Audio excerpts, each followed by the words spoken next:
Okay, welcome back to the bench. So this is kind of a part two, part one, I guess. The first video I uploaded was kind of a practice video. Got some kinks ironed out, like holding my phone sideways. I guess, yeah, you gotta hold it sideways or something. So got that ironed out, got this nice little coat hanger phone holder. Hey, that's not too bad. So we'll throw that in there. Get right here. Yeah, that's not too bad. Okay, so in the first video you kind of saw that we deburred the flash holes inside and out. We punched out the little piece of walnut that was stuck in the flash hole. Like I say, deburred inside and out. Cleaned the primer pocket a bit. We are going to throw these in the sonic cleaner, like I said in the first video. The sonic cleaner does a really good job of getting the primer pockets really nice and clean. This isn't too bad, but it's not quite as clean as I'd like.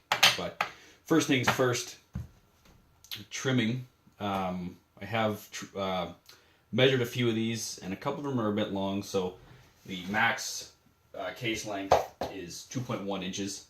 These are measuring out maybe 5 or not quite 10,000th of an inch long, but just a little bit long. So we're gonna throw these on the trimmer. I'll dig that out, and yeah, we'll continue on.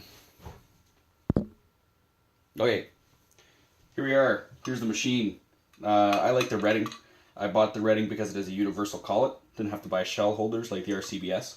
You buy this unit, comes with all the pilot. They're still in the bag, but comes with all the pilots, universal collet. So once you buy this, you're done. You don't need to buy anything else. So I really like the Redding. So who can have space to possibly mount this full time? So underneath this, oh look.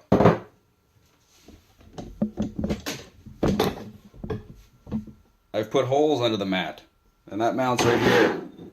So for how much I use this thing, I don't want it mounted there full time. It's right in the way. So yeah, I'll mount that up. And okay, so there it is mounted up. So in all my video making expertise, you couldn't see anything I was doing there previously, just a minute ago. This is the Redding trimmer with the universal collet die and all the shell holders, or the pilots included. So this, you don't need to buy any other shell holders, particularly a slam to the RCBS. That's really, I looked at it and I didn't mind it, but I don't want to have to go back and buy a new shell holder every time I buy a new caliber. The other thing with the Redding, not to make a huge plug for Redding, but you got these little holes here. You can thread in these brushes. There's only two sizes of brushes, but then there is the large and small primer pocket cleaners. You can see that. How good can you see that? Like that. Small, large, large, small. And those also will fit in here. So it's kind of handy, but I don't keep this mounted up here full time. Like I said, because it's just right in the way. So basically the way this works, grab this sucker, that little pin goes in the slot, open the collet, close the collet, not like that. Oh boy, hopefully you didn't pooch it. What the heck? Here I made this huge plug for Redding and now it sucks. What the heck's going on? Oh, I think I gotta adjust this.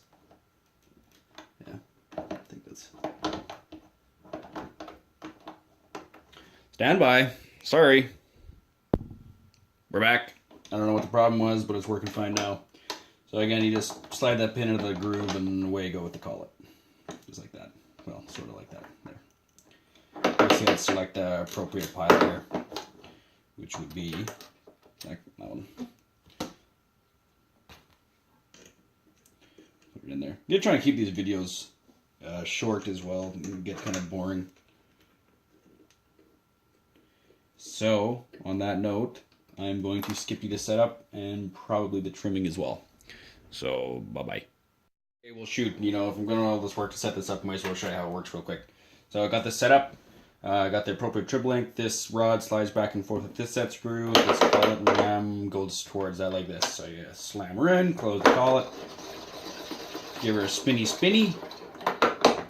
One thing about trimming, it is not clean.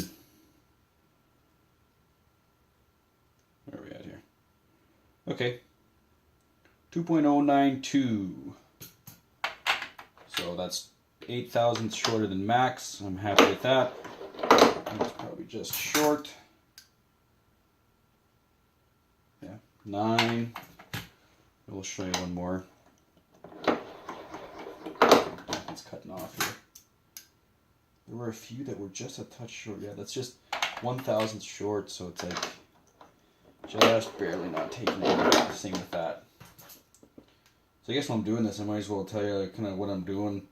Basically, trying to make two loads for the old Irga-Splitting Loudon boomer, otherwise known as the 300 short mag.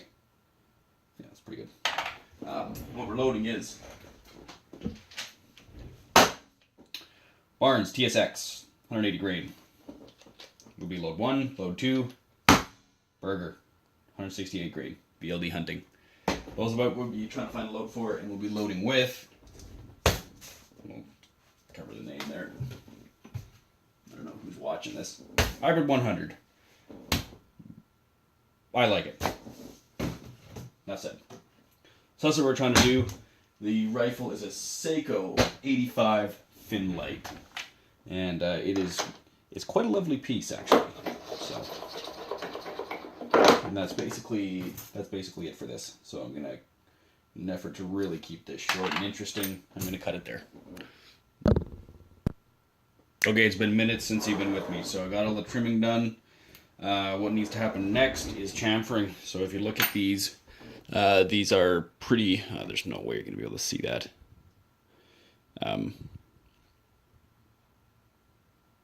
I guess, yeah, you can see some light glinting off there. They're totally a flat edge. So basically, you need to round the edge. There's a burr on the inside and the out. The burr on the outside will catch in your chamber and potentially scar that up. The inside burr will actually shave your bullet off and give you possibly some weird neck tensions.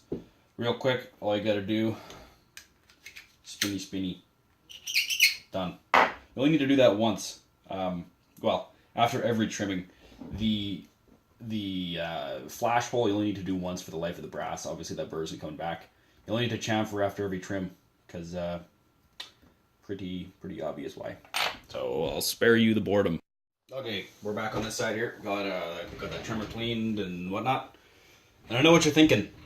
You're saying to me, Steve, you should have resized, then trimmed. To which I say, there's method to my madness. Basically, so I'm trimming 10 thousandths off. You know, the thinking is when the expander ball drags back through the neck that, you could stretch. But it's not going to stretch 10 thousandths, not even close, if any. And you kind of think about, or I kind of think about how many times I have to get my brass wet, because I clean them in an ultrasonic cleaner, which gets them wet. Then I anneal, which gets them wet. Normally I clean them twice during the process. So it's a lot of getting the brass wet. So if I resize, then clean, then trim, then clean, because I want all that brass shavings out of there, and then anneal, and then they're wet again. So it's a lot of getting them wet and then drying, and drying takes a lot of time because they got to be totally dry when you load, obviously.